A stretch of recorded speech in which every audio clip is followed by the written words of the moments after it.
Assalamualaikum warahmatullahi wabarakatuh. Waalaikumsalam. Pertama-tama, alhamdulillahirabbil alamin.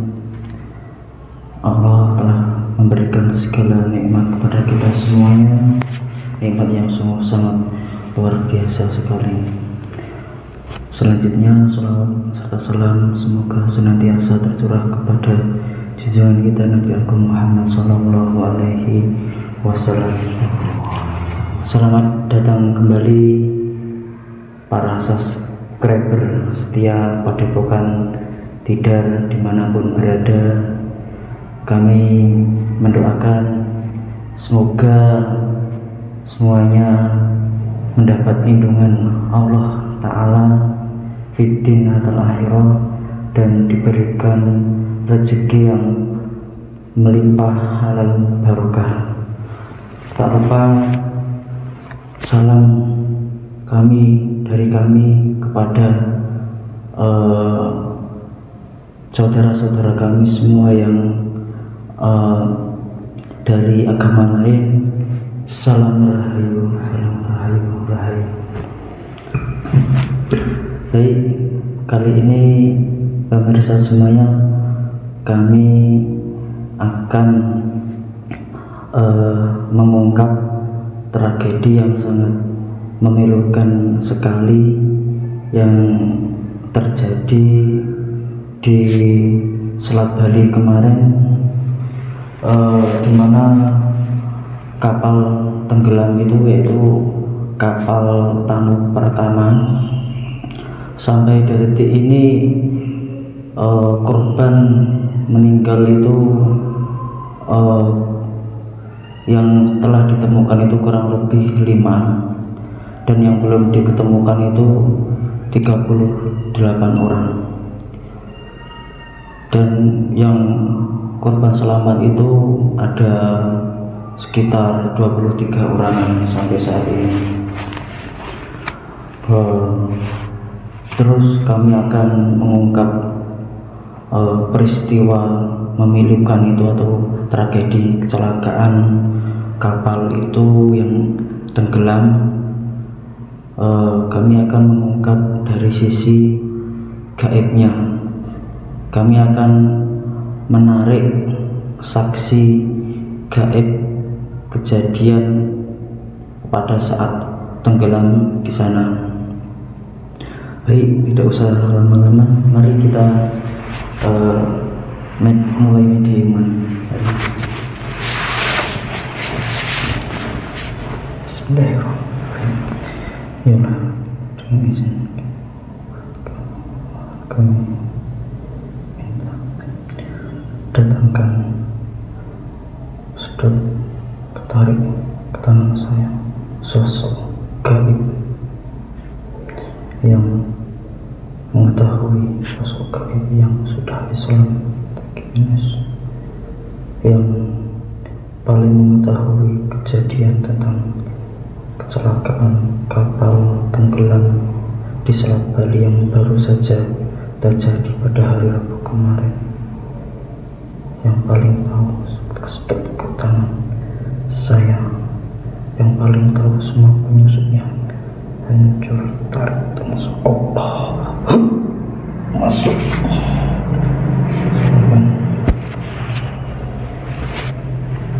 sinkron semua, pita suaranya, gerakannya semua. Assalamualaikum warahmatullahi wabarakatuh. Waalaikumsalam warahmatullahi wabarakatuh. Dengan siapa ini saya bicara? Ada Pak Den memanggil saya. Ya, ini saya cuman mau tanya-tanya tentang tragedi kapal tenggelam kemarin yang terjadi itu, yang terjadi di Selat Bali.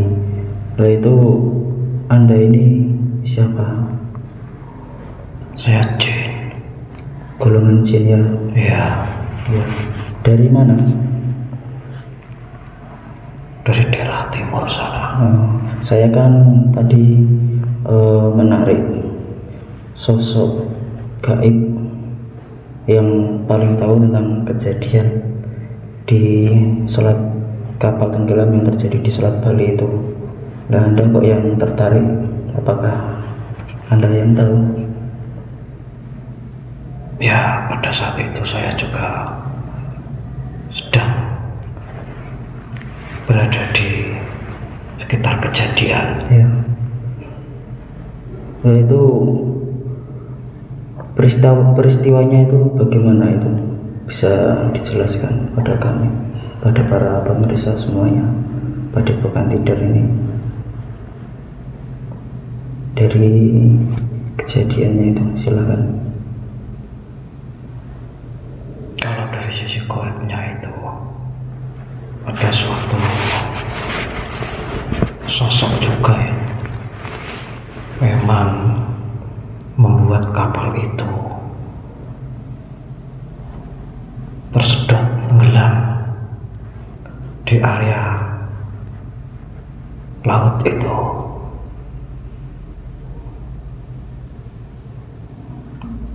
Oh, kalau dari kabar berita yang beredar itu kan katanya itu kan terjadi kebocoran di ruang mesin. Apakah itu benar? Ya, kalau dari dunia Aden kan memang terlihat seperti itu. Iya. Tapi juga dalam dunia gaib kami itu ada golongan yang memang sengaja menarik untuk dijadikan suatu persembahan bagi kerajaan mereka. Iya. Itu kan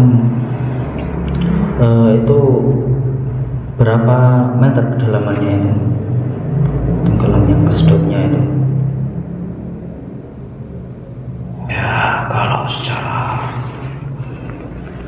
di dunia gaib kami ya, itu kelihatannya laut, tapi pandangan di dunia gaib beda. Di situ ada kerajaannya, ada kerajaan. Walaupun di sana juga ada kerajaan yang memang sudah kerajaan Muslim, jin-jin Muslim, tapi juga masih ada sebagian kerajaan dari jin-jin fasik, jin-jin kafir, dan juga ada yang bekerja sama dengan golongan mata satu. Ya. Berarti peristiwa tenggelamnya kapal Tamu Pratama itu, kalau dilihat dari sisi gaibnya itu memang ada pengganggunya ya. Ya kalau dari segi entah itu apa dari manusianya, mungkin saya kurang tahu. Kalau dari segi logika manusia itu mungkin ada kerusakan atau apa ya. Itu kan juga bangsa gaib itu juga mempelajari supaya lebih mudah untuk menyeret dari bangsa manusia untuk dijadikan teman mereka di alam sana, dijadikan budak-budaknya. Ya, walaupun kadang ada yang terselamatkan, itu tergantung dari manusianya. Mereka kan yang diambil itu belum tentu, kadang yang selamat itu mungkin mereka sudah berdoa atau memang sudah kehendak Tuhan, karena memang belum tidak bisa diambil oleh golongan mereka. Oh, jadi yang bisa diambil atau yang mati itu biasanya mereka yang lalai, tidak berdoa atau tidak mengingat kepada Tuhannya. Itu lebih mudah mereka untuk mencelakakannya.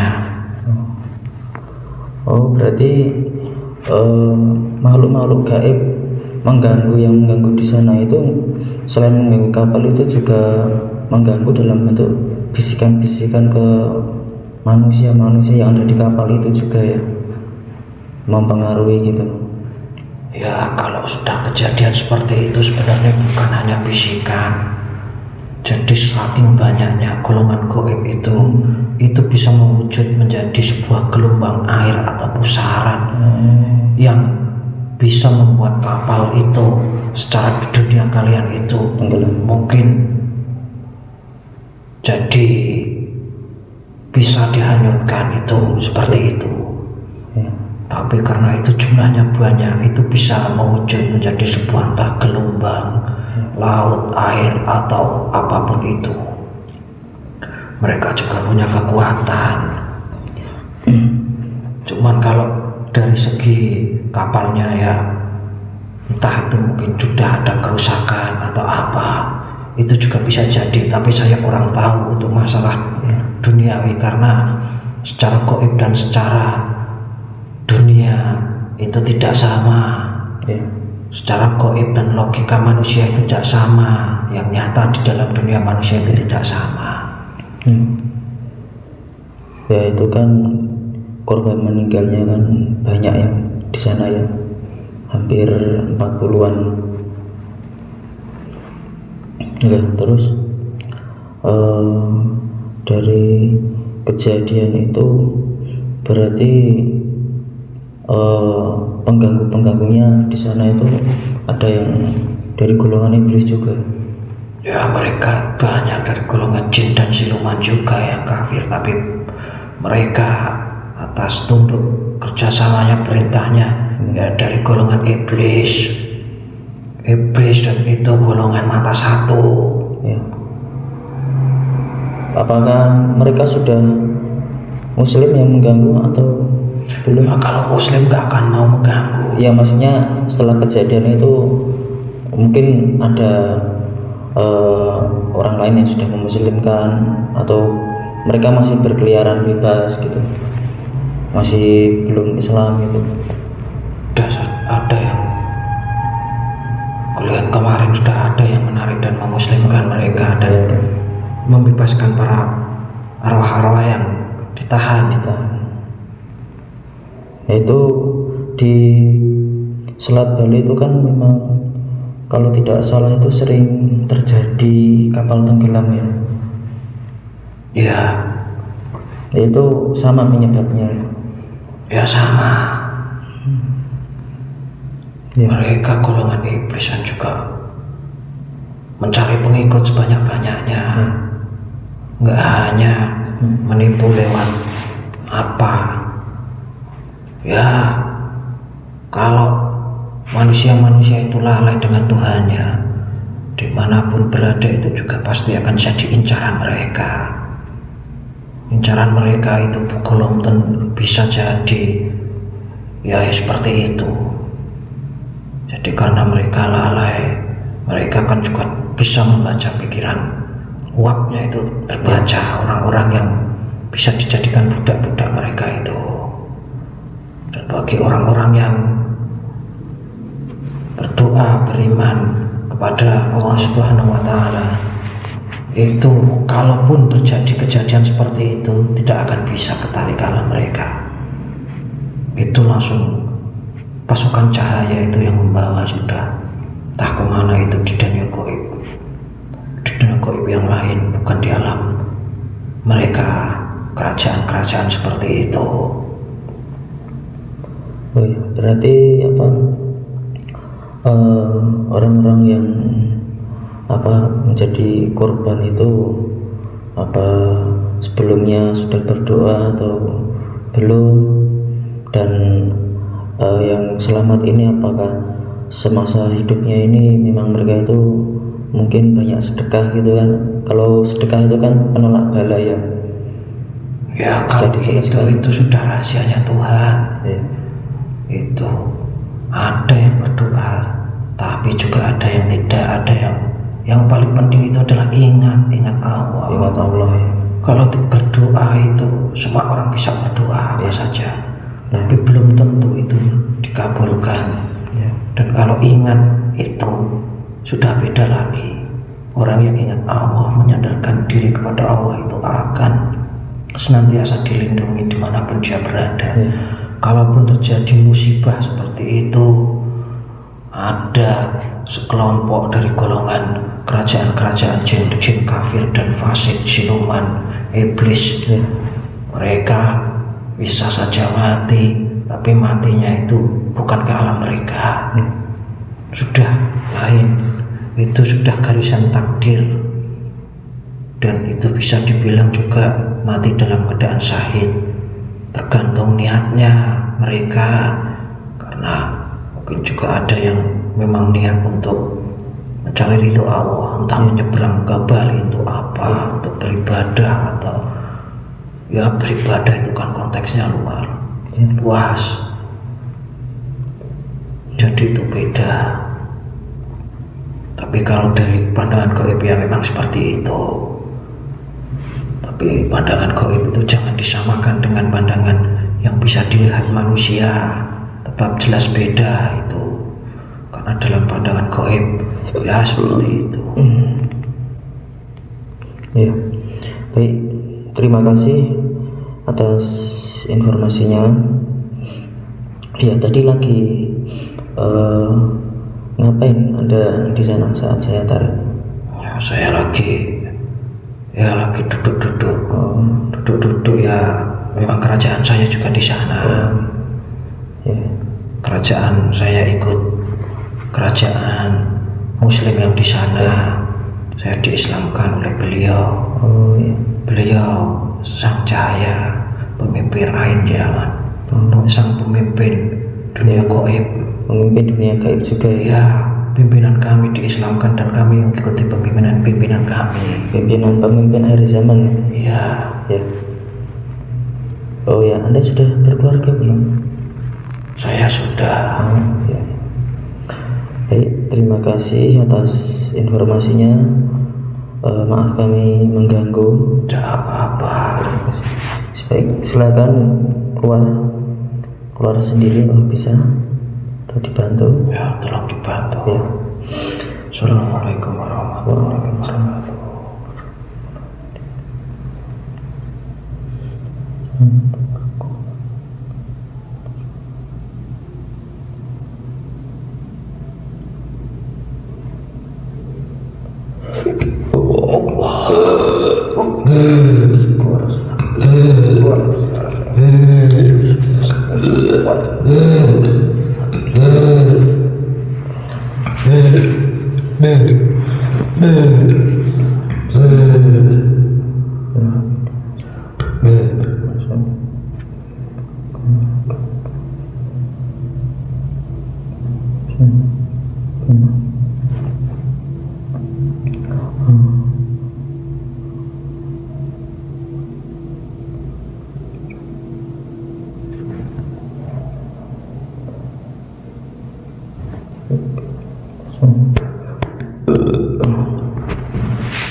Baik, pemirsa semuanya, saudara-saudara saya di semuanya, subscriber pada komputer, kami telah melakukan wawancara mediumisasi tentang tragedi masalah memilukan kapal tenggelam yang terjadi di Selat Bali. Ya, kami pun juga bisa merasakan para keluarga yang ditinggalkan dan sampai saat ini mungkin ada yang belum ditemukan, kami juga bisa merasakan. Semoga mereka semuanya yang belum ditemukan semoga segera ditemukan, dan semua korban yang sudah meninggal dunia, baik yang sudah ditemukan maupun yang belum ditemukan, semoga oleh Allah ditempatkan di sisinya Allah di tempat yang terbaik bagi Allah, dan semoga dosa-dosanya diampuni oleh Allah, dan semoga untuk mereka semuanya amal ibadah kebaikan mereka semuanya diterima oleh Allah Subhanahu wa Ta'ala. Amin. Baik pemirsa semuanya, hasil mediumisasi kali ini yaitu penting bagi kita semua dimanapun saat kita berada di luar dalam perjalanan, entah itu di pesawat, entah itu di dalam kendaraan di darat maupun di laut, kita paling enggak membaca doa dulu sebelum berangkat, meminta pertolongan kepada Allah Subhanahu wa Ta'ala. Ya, Allah itu tempat bersandar kita semuanya, jadi sudah kewajiban kita untuk menyandarkan diri kepada Allah. Baik, terima kasih pemirsa semuanya. Kami mohon maaf bila mana tutur kata kami, tingkah laku kami banyak kesalahan, kami mohon maaf yang sebesar-besarnya. Kami akhiri bila taufiq hidayah. Assalamualaikum warahmatullahi wabarakatuh. Assalamualaikum.